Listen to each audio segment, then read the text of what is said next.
Master minds commerce చదవాలనుకునే 10th inter విద్యార్థుల తొలి ఎంపిక. ఇక మహిళల భుజాలపై తుపాకీ పెట్టి డీలిమిటేషన్ బిల్లు పెట్టారన్నారు సామాజిక కార్యకర్త వసుంధర. మహిళా బిల్లును అడ్డుకోవాలనే ఈ ప్రయత్నం చేశారని చెప్పుకొచ్చారు. విజయవాడలో మహిళా రిజర్వేషన్ల అంశంపై రౌండ్ టేబుల్ సమావేశం నిర్వహించారు. ఈ సమావేశానికి మహిళా సంఘాలు, ప్రజా సంఘాల ప్రతినిధులు హాజరయ్యారు.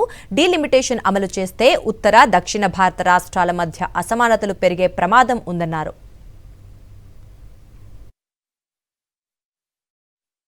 మనందరికీ తెలుసు, ఈ మధ్యకాలంలో ఢిల్లీ పార్లమెంట్లో మహిళా రిజర్వేషన్ బిల్లు వీగిపోయింది. ఎందుకు వీగిపోయిందో అందరికీ తెలిసినటువంటి రహస్యమే. మహిళల భుజాల మీద డీలిమిటేషన్ తుపాకీ పెట్టి బిల్లుని నిర్వీర్యం చేసిన సంగతి తెలుసు.